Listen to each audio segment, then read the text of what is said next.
How you doing? Alright, so today we are going to be talking about round 2 of VDC for me. Overall, it's quite disappointing. I got knocked out in top 32, didn't qualify great, but I'm looking forward to the next round, hoping to improve on that. I went against my buddy Brandon Patrick. He's pretty good. He drives a big boat. He calls it a Ferrari, but sure, whatever. It's gonna be similar to the last video. Sorry I haven't uploaded recently. I said I was, but whatever.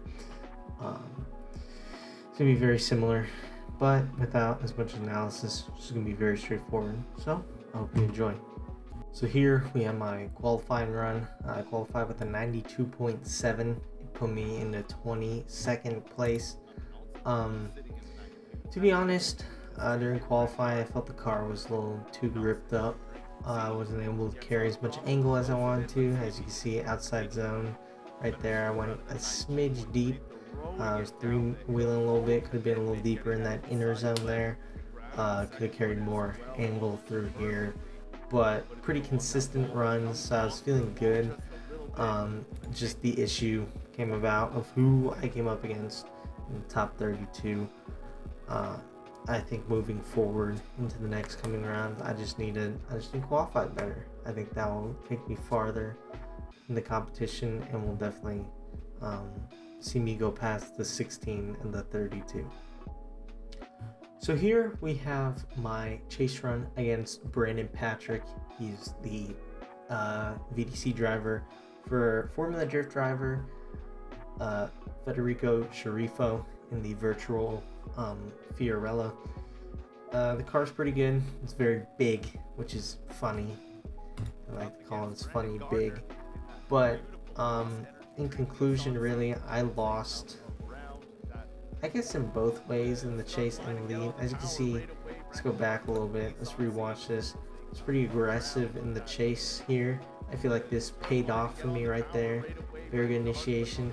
However, that outer clip 2, if we can go back, I do drop a little bit of dirt and I have to shallow up coming out of it to keep proximity. Right here, I am all over his door and also all over the road. I'm not very smooth with it. See here, I feel like he lost a bit of points. If he was a bit closer to this outside wall right here, I feel like he could have won it off the first run. This was an OMT, which I'm pretty happy about. So this was my lead against Brandon in the first set of battles against him. I was feeling pretty good. I was like, yeah, I'm just gonna lay it down. That's what I'm gonna do. This initiation threw me off all weekend. It was weird. I even dropped a tire there, which definitely was a deduction in a way, but he is all over my door. In inner clip 2, I was closer and I held that proximity more, but coming in inner clip 1, he was a lot smoother. He was still on my door and holding that proximity, but was very smooth. And a little bit of space here was okay, just do that.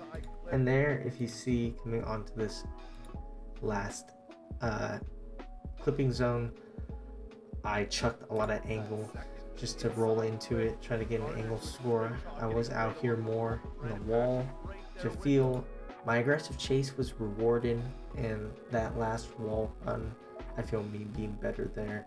I got a little bit of extra points, which led to us going into a one more time. And then here we have the one more time battle. I am in the chase position again because I did qualify lower. Qualified 22nd, he qualified 11th. He's been on a storming run in qualifying, but if we see here, this is when I start to mess up. The nerves start to get to me a little bit. I initiate in, I'm a little farther back, and there's a little gap there, and I'm like, oh, I gotta catch up. And see what I did there is I feel like something that is a big mistake that I've been doing lately. I've been overdriving in the chase position. So let's go back and watch this again.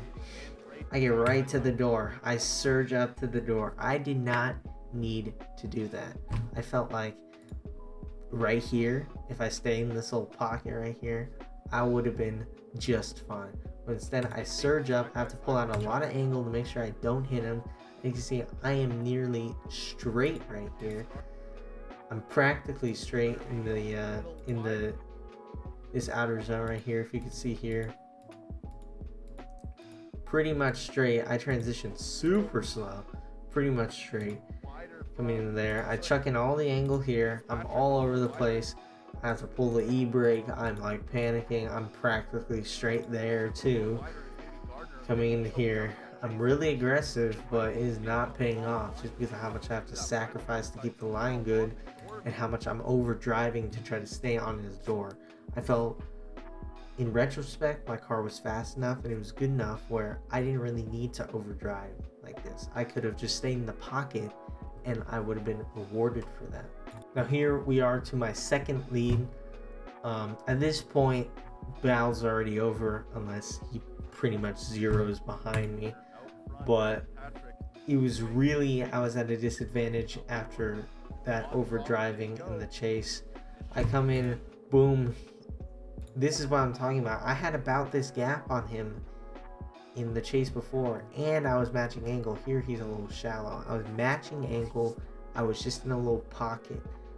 Throughout the weekend, I had the goal of trying to be right on the door, very close, which is a very risky thing, but has a very high reward, and I just wasn't able to pull it off. And so that caused me to mess up. A little bit of a bobble there on my part.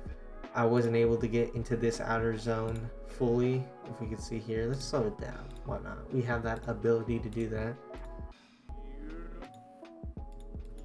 Yeah, I am not in this outer zone completely. If we can see here, let me keep going. I hit this inner clip. It's pretty good. And right there, that transition was disgusting on Patrick's part. He just absolutely bumper to bumper transition. He was bumper to bumper pretty much every transition.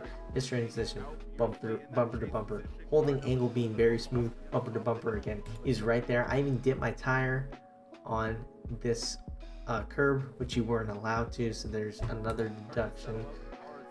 I'm pretty fast through here, but it's just over at this point. He has pretty much held his ground. Let's just watch it again. He just held his ground really well, was in the pocket, did everything he needed to do, wasn't overdriving. I was just being too, I guess, aggressive. I was overdriving. I was trying to do too much. Pressure was getting to me.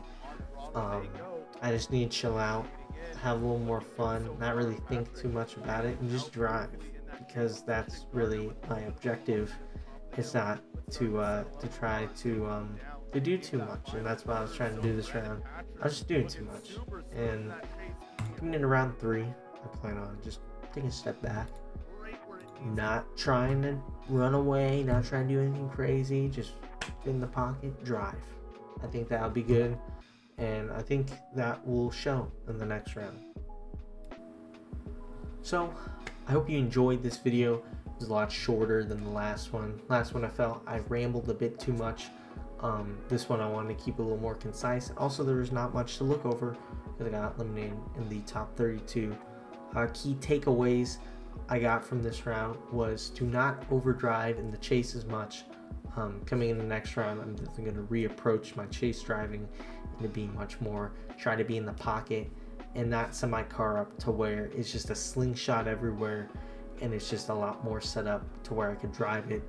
It's a lot easier to drive, but definitely those two takeaways coming in round 3, I feel like will definitely progress where I rank in the round. I hope you enjoyed this video. I hope you can stick around for the next one. I promise I'll start uploading more. Another 2 weeks of a break for this one. Next week, I promise it will be something a bit better, and I'll get something more consistent going. But like, subscribe if you want. I don't really care. Hope you have a nice day. Thanks for watching.